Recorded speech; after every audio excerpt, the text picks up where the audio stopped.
Jamar has challenged Fat Joe, Busta Rhymes, Pete Rock, KRS,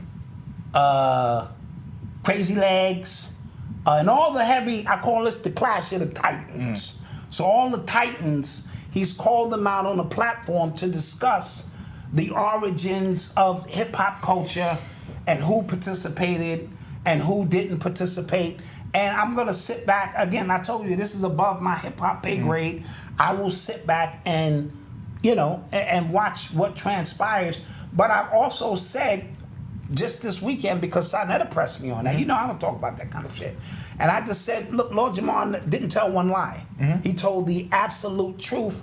But from KRS One's perspective, I also said because he has the temple of hip hop, which has many denominations of different people, he has to take more of a political correct approach to, because you don't want to pull the legs out from under your congregation. It's like saying, going to the church for years, we've been teaching Jesus is real, and then you come in one day and say, Jesus, bullshit. Yeah. And so from KRS One's perspective, understanding, what this is, and so it's one of those things. But what my thing, and this is just me, the end result. See, I'm at a stage where I want to know once it's proven beyond a shadow of a doubt that it's black music. Now what? Yeah. Because we don't own it. Yeah. You know what I mean? And I don't care how much y'all try to push that up under the rug. We haven't owned hip hop since 1978. In my humble opinion, when it was free to go into the parks and enjoy it. The minute we started signing contracts of what we knew nothing about, the transfer of power, if there was any transfer of power, took place then. This is also what I'm gonna say, and I don't want this to be taken the wrong way. Never let anyone rob you of your authentic experiences when it comes to hip hop. And your authentic experiences, I'm talking about if you was making Paul's tapes, if you was doing graffiti, belt buckles with the name on it, gazelle glasses, mock necks, overlaps, AJs, riding around in $3 OJs, playing the music, pigeon coops on tenant roofs, all of those things that had nothing to do with money or fame. And the bonds that you made during those times, because the connection between the brothers and the Latinos during that era, we only bonded over the music. Sure, our parents were still racist. You know what I mean? Puerto Rican parents and black parents. We only bonded over the music, and nobody knew where this thing was heading. So we didn't come into it saying, chill, you Spanish, chill, you Jamaican, you can't. We just bonded over the music. And if you have created unique experiences, you know what I'm saying? Don't allow reparationists, separationists, and anybody else to have you look at it from a different perspective, and now you arguing with the ones you had a bond with during that time. Now this thing is political. Yeah. So if you look at hip hop from 1977 through a 2024 lens with all of the separation going on now, obviously you at war.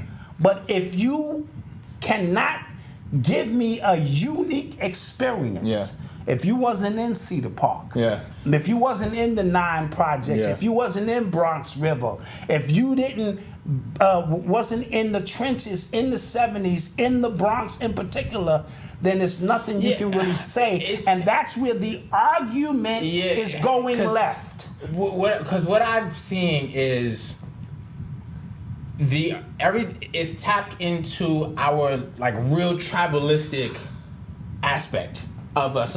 Obviously, humans are naturally us versus them, no matter what. Like you can put us anywhere, and it's always just kind of this group versus this group. Right. So when you create like platforms around it, obviously people are just gonna take issue to what is going on. Right. So, and this is what I don't like too. This is like, and no offense, but I don't care. I don't care. If you're not from the Bronx, you don't understand the culture. You just don't get it. Like because somebody just said, New Yorkers always giving Hispanics a pass. We just live next door to each other. That's just how it is. I don't judge people from LA for beefing with Mexicans. Right. Our Mexicans here are this big. It would never be a thing. But I watch documentaries and interviews talking about y'all gangsters are scared of Mexicans out in the prison. I don't talk about that. Absolutely. We don't have beef with Mexicans here. And so what I'm trying to explain to people is nowadays, if you look at it, like I just got finished saying, if you're gonna look at it through the lens of today, then you could easily say, how can I give somebody a pass who live right next door to me, who I b-boy with, who I broke with? I know Puerto Ricans, let me tell you, and I'm just speaking for me, I know where the bodies is buried. To this day, if I called them, they on point. Now, I've also said it's black music, so we're not going to argue that point. It is black music, but I'm trying to give you perspective on the Puerto Ricans and Jamaicans who were participating before this became about the celebration of hip hop. They had no ulterior motive. We just came outside and did what we did. Where in other places, where everything, even in the South, with a little bit more, just a ton of black people, you would not understand the experience. Now, with that being said, today it's a lot different. We got an amalgamation of everything here, so the relationship is different. Most of you are not even old enough to understand what being in the park in 1975, 1976, and 1977 was. Right? And I'm gonna say this, and this is not a knock on Tariq Nasheed, because I don't know what his intentions were. I cannot go to LA and do a documentary on Bloods and Crips and not be of the soil. Now, I can have all my facts right. I can interview all the right people. But if I'm not second, third, fourth generation Blood or Crip to know what that experience is like, it's a little bit different. Right? So when he comes here and he ain't never been to a jam a day in his life in the park, he ain't did graffiti on that level, he ain't never b-boyed in the street and know what that is, and he's, interviewing individuals, sure, on the surface, because he didn't lie in the documentary, or at least from what I could tell, he interviewed the right people, and I said that from day one. However, there's another element to it when you are of the experience, where he would automatically know in the Bronx, if nowhere else, the Jamaicans, the Haitians, the Puerto Ricans, and foundational black Americans had a different gumbo going than anywhere else in the world.